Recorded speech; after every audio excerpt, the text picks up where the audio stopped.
Après cette belle petite entre guillemets surprise, cette petite confrontation qu'on a eu l'occasion de commenter, revenons sur un des chocs que Xavier avait l'occasion notamment de vous annoncer au tout début de cette journée de compétition de ce match Day 6, un match très important entre le premier et le cinquième du classement général. Ouais, voilà, entre Courtrai et le Sporting de Charleroi, deux joueurs qui nous ont montré de belles choses depuis le début de la compétition. Mans qui reste tout de même invaincu dans cette compétition, Charleroi qui a juste eu une petite défaite, mais bon voilà, ça peut arriver. Deux joueurs qui sont très très bien partis dans la course au top 8, donc voilà, même une défaite aujourd'hui, ça serait pas trop grave, mais c'est quand même toujours mieux d'aller chercher les 3 points. Bien sûr, alors je vous ai dit premier et cinquième du classement général, évidemment c'est sans prendre en compte ce qui s'est déjà déroulé durant le match Day 6, le match Day qu'on est en train de vous commenter actuellement, avec notamment des scores qui sont déjà tombés, la victoire du Standard de Liège face au club de Bruges 4-3, le nul entre Anderlecht et la Gantoise, la victoire nette et sans bavure de l'Antwerp face à Beveren, d'ailleurs en parlant de victoire nette et sans bavure, c'est la même chose pour Zulte Game face à Ostende, et enfin la défaite d'Eupen face à Moncron alors qu'il nous avait montré pourtant de très très belles choses, tout ça pour dire que les grands candidats au top 8, le bas du top 8, composé notamment du Standard, de l'Antwerp, sont montés d'un cran.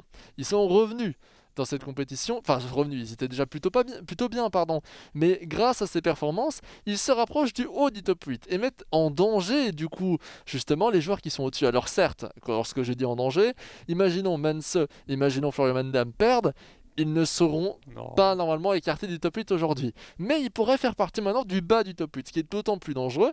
Donc ça reste un match important et en plus, ça va être un excellent match parce qu'on a des grands ténors pour l'instant de cette compétition. Ouais, voilà, donc normalement on devrait voir un beau match, mais après on sait que ce genre de match c'est peut-être un peu plus fermé, c'est peut-être un peu plus tactique.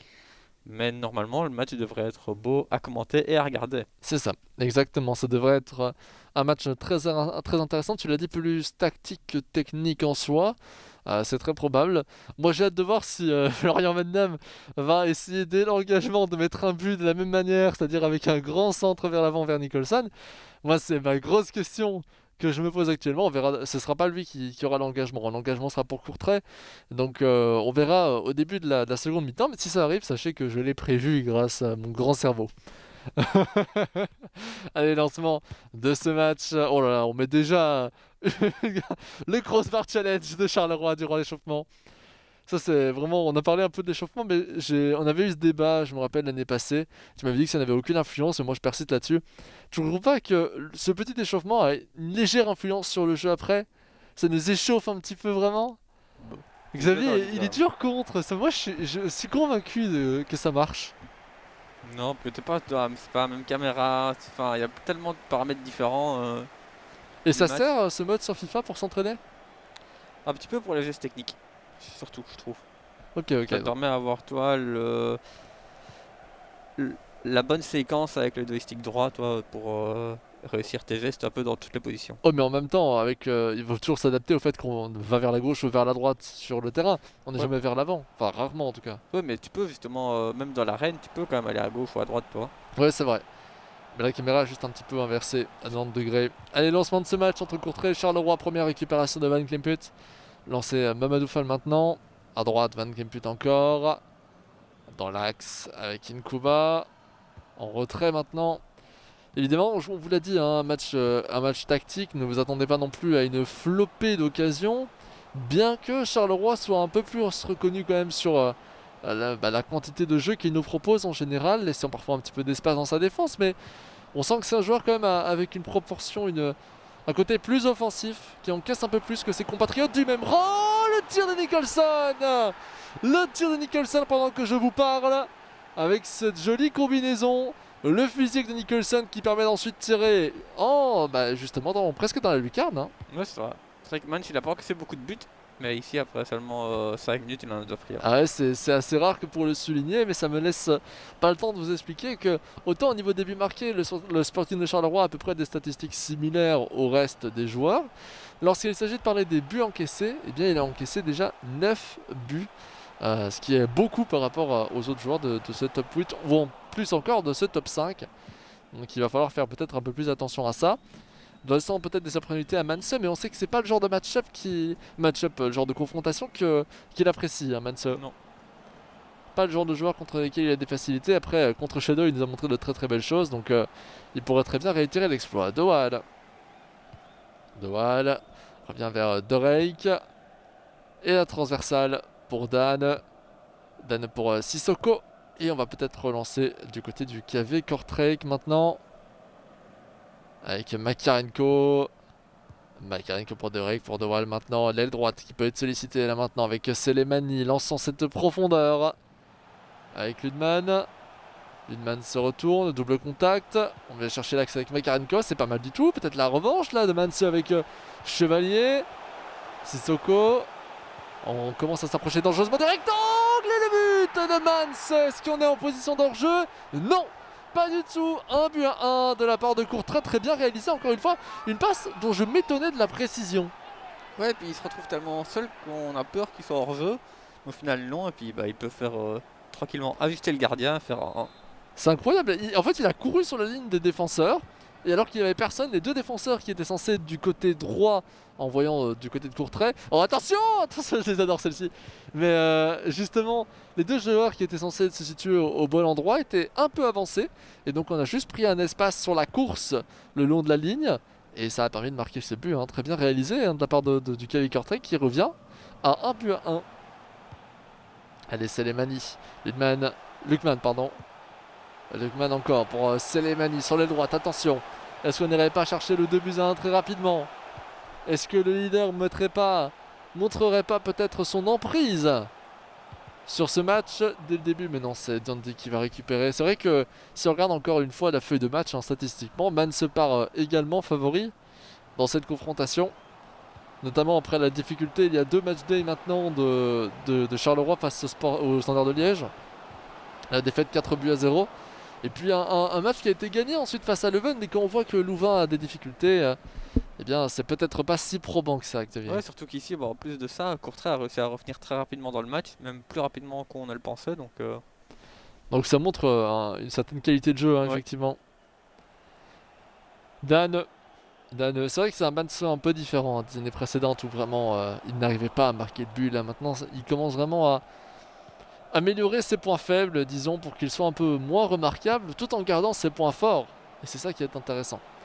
Nicholson, la belle profondeur pour Nkuba encore. On va chercher Fall. Et la talonnade tentée par Fall qui est bien interceptée par la défense de Courtrai qui se relance avec Sissoko. Sissoko toujours. On va chercher Chevalier et le beau tacle debout de la part de Nandi. Finance Sainsbury avec Dan. Double contact. On va chercher Sissoko. Avec personne pour l'instant. On attend vraiment de voir si un espace peut être créé. Charleroi était pas loin de récupérer ce ballon en profondeur. Ça a fait gagner énormément d'espace et de longueur au jeu proposé par Courtrai. Mais malheureusement, ça ne suffira pas non plus. 1 but à 1, 35e minute de jeu. On approche de la fin de la première mi-temps. Et le score semble pour l'instant s'équilibrer. Et surtout ne pas bouger. Plus d'occasions franches, plus beaucoup de dangers. On n'a pas encore vraiment... on n'est pas rentré dans le rectangle depuis maintenant une 10-15e minute de jeu. La voici, la rentrée dans le rectangle. On en sort aussitôt. Évidemment. Un penalty ? Oui. Ouh, penalty qui a été sifflé à l'encontre de Courtrai. Alors là, par contre, j'étais assez étonné de le voir, ce penalty. Moi, je pensais qu'il allait siffler tout de suite, puis il a sifflé un peu tardivement, toi, mais vu le contact, ça me semblait étonnant qu'il siffle pas tout de même. Mais... Je suis pas sûr qu'il est taclé debout. Attention, et l'arrêt de Mans, ça n'aura finalement pas de conséquences. Ce penalty qui avait été concédé. Enfin, quoique, sur un corner, ça peut encore rentrer. On connaît la tête de Nicholson. On sait qu'il en a marqué début dans cette situation, dans cette position. Allez, Fall pour Nkuba. Le petit tricotage. On va aller chercher Dundee. Peut-être aller chercher les gauches maintenant. Non, on préfère rester sur cet axe de jeu avec Nicholson qui est blessé. Ça signifie quoi lorsqu'on a justement cette petite icône de blessure? On est un peu blessé, pas trop? Un petit peu. S'il était vraiment blessé, il serait obligé de le sortir. Et ça change quelque chose? Honnêtement, je trouve que ça n'a pas forcément d'impact, cette mini blessure. C'est en général ce que j'entends aussi. On me parle beaucoup du fait que ça ne change pas grand chose. Au final, on peut le laisser sur le terrain. Mais on n'a pas encore. J'ai fait ma petite recherche d'ailleurs à un moment là-dessus. On n'a pas réussi à trouver vraiment ce qui changeait par rapport au comportement du joueur encore. Ça peut-être évidemment qu'on le saura un jour. Mais à mon avis, c'est peut-être un petit peu ses stats qui sont un petit peu modifiés, genre peut-être sa lucidité ou autre. Ouais, c'est sûr, ce serait le plus cohérent, hein, tout à fait. Mais en tout cas, on n'a pas encore un gros impact. Et puis, si c'est Nicholson qui est blessé, croyez-moi, Charleroi ne va pas le changer. Attention, oh, le corner arrêté par Ademan. Ça va se revenir dans les pieds de Golizade, qui a tiré un joli centre. Peut-être va-t-il pouvoir remplacer un deuxième. Mais il est bien défendu par Courtrai. Cette passe en retrait oblige le signalement de la fin de la première mi-temps. Pour l'instant, en tout cas, eh bien, un score de 1-1 avec très peu d'occasions. Au final, c'est relativement logique. Charleroi, au vu des occasions, aurait peut-être pu en mettre un de plus, mais Manso est bien remonté dans son match, fait bien les espaces, donc je ne suis pas spécialement étonné par ce score. Non, ouais, c'est un score logique, je pense, au vu des actions des deux côtés, même si on a vu peut-être un petit peu plus Charleroi aux avant-postes, mais il n'était pas forcément hyper dangereux non plus, donc voilà, c'est logique, hein. Attention Nicholson. Ça va finir par passer encore une fois, hein. C'est la spéciale, hein. La spéciale Florian Van Damme. Bien qu'elle n'ait fonctionné qu'une seule fois, il la réessayera à tout jamais. En même temps, ce qui est vrai, c'est que je trouve que les engagements, là c'est personnel, hein, mais les engagements sont moins forts que les années précédentes. Du coup, tenter quelque chose comme ça, au final, ça permet de rentabiliser immédiatement une situation comme celle-ci. Au moins être sûr de se créer une occasion dangereuse. Oui, c'est sûr, après, tu peux aussi, on peut aussi considérer le fait que tu perds, si le ballon va pas au fond, tu perds le ballon. Ouais, mais ton bloc défensif est prêt, tu te prends pas de Ah ouais. contre-attaque. Attention à cet enchaînement de tirs de Fall récupéré par Dan. Mais au moins, t'es sûr de pas te prendre une contre-attaque derrière. Normalement, oui, c'est vrai. Ouais, c'est vrai que si tu te prends une contre-attaque comme ça, c'est tu fais la même chose dans l'autre sens ensuite. Ça aurait été assez drôle. Nkuba, Diandi. Diandi encore, aucun joueur démarqué, hein, pour aider Diandi. Et du côté de Courtrai, évidemment, on attend. On attend de voir. On commence doucement à avancer les joueurs pour mettre quand même un minimum de pression sur l'adversaire. Nicholson, Bruno. Le dépassement de jambe de Bruno. Et non, ça va être bien défendu là. On va revenir dans les pieds de Golizade qui fait le passe en retrait. Bruno, encore une fois, le petit tacle de Bruno. Malheureusement, là, il n'avait aucunement faute lorsqu'il est tombé à terre. Et c'est Courtrai qui peut se relancer à droite maintenant. Avec Chevalier. Chevalier encore. Revenir en retrait avec Selemani pour Makarenko. Selemani. La petite double contact. On va revenir encore en retrait vers Makarenko. C'est un jeu vraiment compliqué à commenter, moi je trouve. Où vraiment on fait des allers, des retours, des allers, des retours, des allers, des retours. Ce qui rend évidemment le match un peu difficile à suivre et à vraiment comprendre, essayer de voir vraiment ce qu'ils essaient de créer derrière. Autant lorsqu'on passe d'une aile à l'autre, on se dit voilà, c'est pour créer du démarquage, de l'espace dans ce genre de situation. Autant j'ai l'impression que quand on fait des passes comme celle-ci, c'est simplement pour attendre l'erreur. C'est sûr. De toute façon, c'est vrai que, voilà, attendre l'erreur, c'est quand même un bon plan aussi, mais c'est pas toujours évident. Mais de manière générale, oui, il garde le ballon jusqu'à ce que l'adversaire fasse une erreur pour en profiter. Et est-ce que c'est pas un peu triste en soi de se dire qu'on base tout son jeu, enfin son offensive en tout cas, sur une erreur de l'adversaire? Parce que du côté de Courtrai, c'est littéralement ça. Attention, on la voit ici peut-être la petite erreur, justement avec Ukansei. Ukansei encore, le double contact, on va revenir en retrait avec Lukman. Oh, pas mal, Lukman qui saute au-dessus d'Ukansei mais qui conserve ce ballon, le double contact. On revient vers les pieds de Selemani. Le contrôle du ballon dans les petits espaces. Ah non, on a tenté le grand pont, mais il a été anticipé par Charleroi. Vous l'avez vu, il s'est jamais jeté, hein, anticipant une action comme celle-ci. Et Okansi qui récupère encore. Après ce dégagement un petit peu raté de Charleroi avec Chevalier. Non, De Soleil, pas mal vu de la part du défenseur Carolo. Okansi. Attention à bien défendre face à Van Kemput qui se révèle dangereux en pressing par deux joueurs en même temps. Fall qui couvre les passes en retrait. Et là on est obligé de revenir à chaque fois vers Dan, le défenseur latéral. Mais attention parce que si Dan monte aussi haut, ça veut dire qu'on aura peut-être une profondeur en contre-attaque. Mais non. Et je pense que là il a eu le temps de revenir tranquillement vers sa défense. Et on a tenté d'aller chercher Nicholson en première intention. Alors on est content de dégager le ballon. Mais Ouais, bon, il il a va falloir vraiment faire du autre mal à chose. ressortir du côté de Charleroi. Parce qu'ici, même dès qu'il récupère, il lance devant et puis Courtrai récupère, il garde le ballon encore une fois. C'est vrai. C'est très vrai. Chevalier. Sissoko. Sissoko encore pour Lukman. Le double contact de Lukman et le tacle proposé par Desoleil avec Golizade maintenant qui est sollicité sur l'aile gauche. Revient en retrait avec Diandi. Diandi pour Bruno. Bruno le râteau revient vers Diandi. Avec Nkuba maintenant. Et on va revenir tranquillement en arrière peut-être, créer quelque chose. 74e minute de jeu, le temps presse maintenant. Si on va encore espérer aller marquer un but, prendre une victoire, même bien que le match nul ne soit pas un si mauvais résultat que ça. Non, Tu c'est vrai l'avais que dit. voilà, c'est voilà, un match en deux joueurs du top 5, donc au final, un match nul, c'est un bon résultat. Tout à fait. Surtout que, rappelons-le, il faut faire top 8. Donc, si on arrive à aller chercher des nuls contre tous les autres joueurs du top 5, eh bien, ça nous laisse la possibilité d'être plus à l'aise et justement de perdre un peu moins de points face à ce genre de joueurs, sachant qu'on est censé avoir plus facile à gagner des points face aux joueurs qui sont en dessous du top 5. En tout cas, c'est le raisonnement, je pense, que tu essaies de dire par là. Ouais, voilà, et puis quoi qu'il arrive, voilà, l'important c'est dans le top 8, tu fais, tu prends un point contre un joueur qui vise le top 8 aussi, qui est assez bon. De manière générale, voilà, si tu prends toujours un point contre le membre du top 5 et que tu gagnes tous les autres matchs, bah normalement, mathématiquement, tu devrais être dans le top 8. Alors, ce qui est intéressant aussi de voir, c'est qu'il est passé en plan de jeu offensif, Courtrai. Donc, lui, Ouais. apparemment, il a pas l'air d'accord avec ce que tu dis. Bah, et voilà, apparemment, lui, il a envie. Après, voilà, il est tellement confortable au niveau du classement qu'il se dit, bah, même je peux prendre des risques, au pire, se perd.